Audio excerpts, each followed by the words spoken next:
Success requires commitment. And I urge you after this meeting, take charge of your time. And the most critical hour of your day are the early hours. I know we can debate about this subject the whole night because in our midst are early birds and we have night owls. But I know without a shadow of doubt, the late night sleepers often than not waste time somewhere.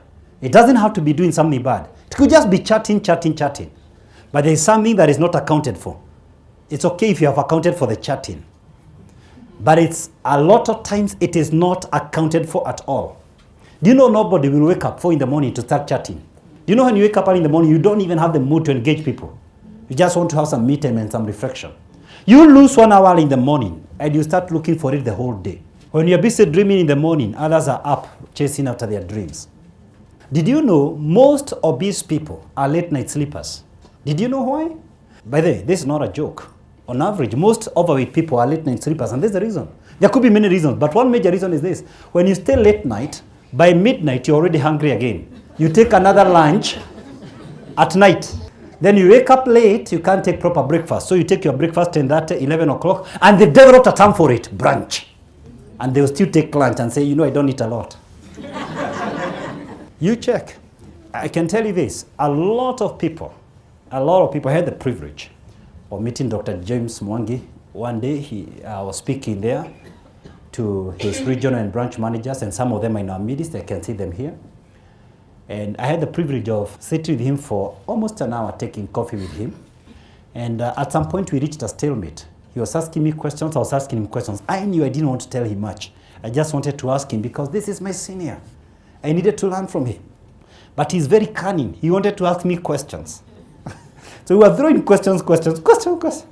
So anyway, at some point, I outmaneuvered him and I fixed him with a bunch of questions. But the most important question I asked him is the one I'm going to tell you right now. What time do you wake up? And what shocked me is not what time he wakes up, it's what time he sleeps. He told me he sleeps at 9 o'clock. There are many things we talked, but that was my take home. You see, if you sleep at 9 o'clock, you escape a lot of evils. It's true. I've told you nobody wakes up at 4 o'clock in the morning to drink whiskey. Nobody. But you can transnight until 6. But did you know Jesus was an early riser? Did you know that? Yes. Mark 1:35. Early in the morning, a great while before day, Jesus rose, went to a solitary place. There he prayed.